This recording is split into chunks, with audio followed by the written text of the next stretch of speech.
everyday American gal. She's really into surfing, she's really into water sports, and oh, I shouldn't have said that on the internet.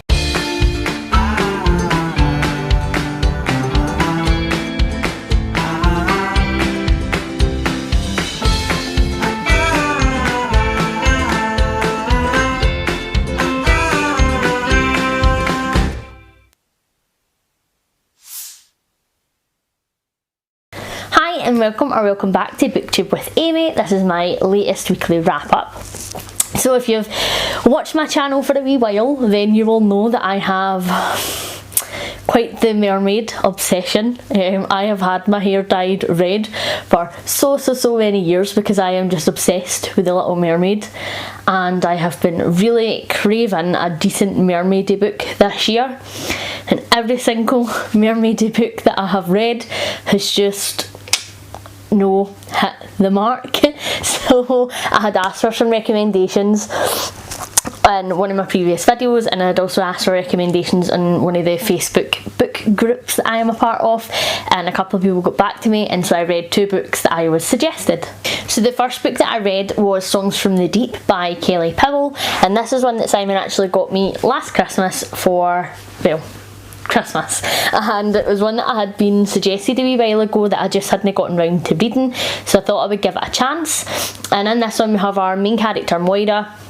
She lives in a little town and it is surrounded by the sea, where there are mermaids, and mermaids are deadly and vicious, but she is quite obsessed with them. I can relate. And unfortunately there's a murder, and one of the local boys in the town has been murdered, and people are convinced that it's the mermaids that have done it, and she is not as convinced. So she's basically on a hunt to find who the real killer is, so that the mermaids are not to blame and nobody tries to revolt against the mermaids and start harming and killing them, because she doesn't believe that they've actually done this. Now, I am not a fan of like murder mysteries or crime fiction particularly, so on paper this doesn't sound like my cup of tea. The only reason I decided to give it a go was because there were mermaids. However, if like there were no mermaids and it was just a bit of a cosy mystery set by the sea, I probably wouldn't have picked it up. So for me, I feel like the characters are written well in this book. I really like our main character Moira, and I really like some of the other characters in the story, and I feel like they are developed quite well. Well, Moira certainly is, the other characters less so. What I found really annoying is there isn't actually a lot of mermaids in this book.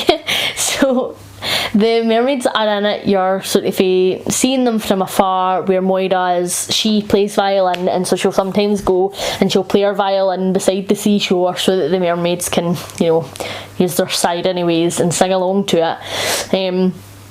But other than that, like, there wasn't really a hell of a lot of mermaid action, so I was quite disappointed. The thing that really got it through for me, or got me through the book rather, was the fact that the mermaids are like protected. They're like an endangered species sort of, and you know, people are either really against that and think that they should be fair game and they should be killed if they're able to, you know, kill humans, and there are other people who are like, it is within their nature, like they're wild animals-ish, like they just can't help it, nobody's going to go kill a tiger if a tiger kills a person type of thing.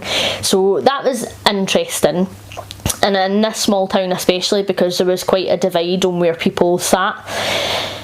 But other than that, to be honest, like, not a lot happens in the book. It's very slow, and you get a lot of flashbacks to when Moira was little and time that she spent with her dad. Her dad was similarly obsessed with the mermaids, and I just felt all that to be quite dull, and no a great deal happens other than just solving the murder. And I mean, I guess that's my bad, because it is what it says on the tin, like that is literally what the book is about. But I was just hoping like there was going to be more mermaids basically. So I ended up rating this one a 2-star in the end, and it was only a 2-star because the characters were no bad and the environmental protection side of it was a wee bit interesting. And then I read Of Poseidon by Anna Banks. So these are ones that was recommended to me through the Facebook book group, and this is a trilogy. Obviously, I am so bad for reading the first in a series. So we have our main character Emma, and she's just your typical everyday American girl, and she goes on spring break with her best friend and bumps into a big hunk of a man called Galen, and the entire book is about them. Ultimately, Galen is not your regular everyday American boy.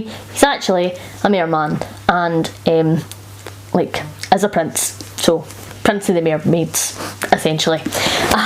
And he's convinced that Emma isn't all that she seems, because she can communicate with fish, she can hold her breath for an extraordinary amount of time for a human, so he's convinced there's something not quite right there.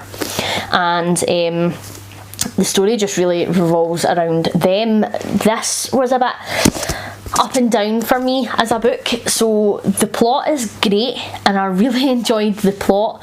The, you know, politics of the mermaid kingdom comes into play, and you find out a lot about their history, and it's linked a wee bit to sort of feel like Greek mythology in a way, which is really cool. And I really enjoyed all that side of it, the history and learning about the mermaids kingdom and their rules and how they're allowed to interact with the rest of the world. Great, so interesting, loved it.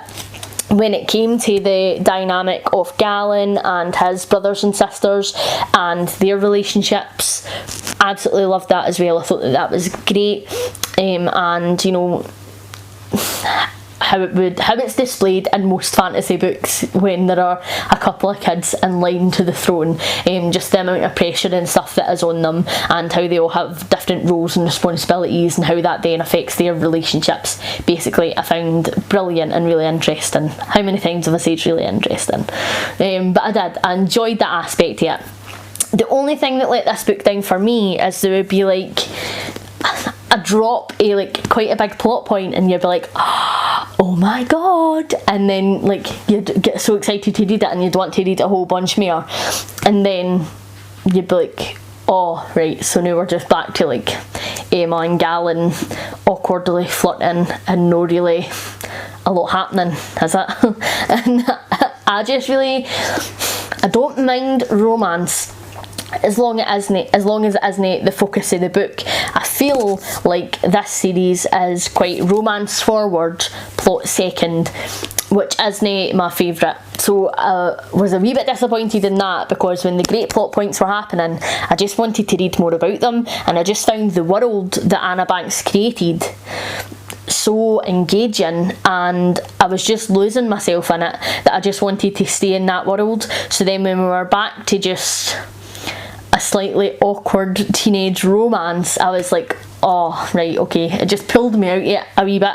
That being said, I'm definitely going to read the rest of the trilogy, because like I say, I actually care about the world enough that I want to continue to be in that world, even if it is a wee bit intermittent with a crappy romance. That being said, although that I am a huge fan of the romance, like, I'm happy for them to be together. Like, I do ship it, I'm not particularly interested. But I do like the character of Galen, and I really do like the character of Emma, so I'm happy for them to be in a relationship. I just didn't want to read about it all the time, and I didn't want to read about all the awkwardness of it. Like, it's just no for me. Tell me about how you're going to make a mermaid in the water, human on the land relationship work. That would be interesting. But like, just awkward first kisses and first dates and stuff, no for me at all.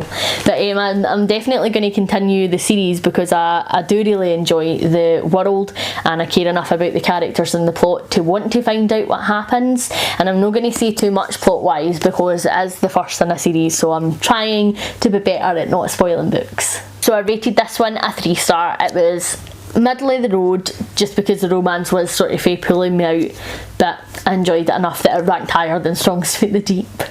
And then I read the Left-Handed Booksellers in London by Garth Nix, and oh my god, was this a phenomenal book.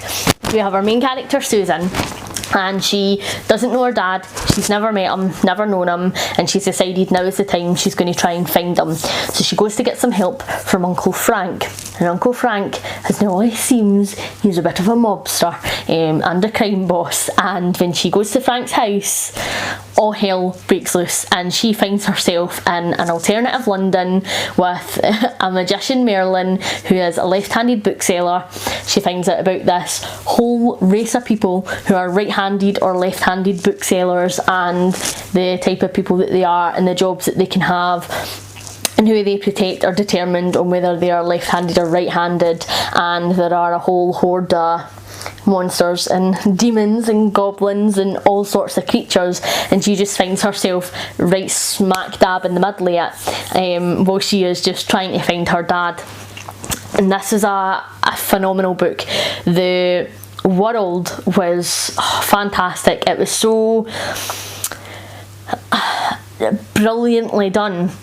Like, because it was set in alternative London, it was like magical realism, because it was so linked to London that you could imagine this happening.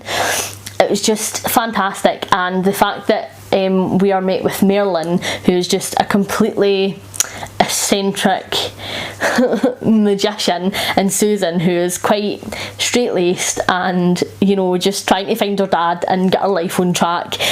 And she just gets pulled into this world. It's so comical, just the two of their relationships and how they communicate with each other. It was really great, and Merlin was by far my favourite character. Susan was great, don't get me wrong, like, I appreciate she is the catalyst for it all, but Merlin was just, oh, he was top notch. He was amazing. The man could pull off a skirt like nobody else I know. He was so funny and so smart and witty. I just loved him. Like, I feel like he should be my best pal in life. He was just phenomenal, and the book was great. It went from times to being laugh out loud funny at the ridiculous shenanigans that were happening, to being really heartwarming and emotive at points for me near the end of the book. Like, I was like nearly crying, had big lumps in my throat and that, like, oh my god, I don't know how this is going to go, what's going to happen. And the relationships between Merlin and Susan and Merlin's sister in this book was great. We have like a wee friendship trio who are ride or die to protect each other. I just loved it. And the magic system in this book is so interesting, and you find it out so much, and because we're seeing it through Susan's eyes, it isn't written just like a like info dump. We are learning as we go. It was just phenomenal. I have waited a wee while to read this book. I was waiting until I had like a couple of books, because I thought, I know that I'm going to adore this. And Simon just picked it up for me on a whim at Waterstones when it was released one day. He just thought that I would really like it, and I so did. It was fantastic. I just can't rave about the book enough. The writing was great, world great, characters great, plot great. There wasn't a moment where I was bored or I was disengaged with what was happening. I couldn't devour the book quick enough. I did it part physically, part audiobook, because I just always wanted to be reading it. And I usually read a couple of books at a time, but when I did this one, I just made it my sole book because I just could not get enough. It was great, and I can't tell you how obsessed I am with it.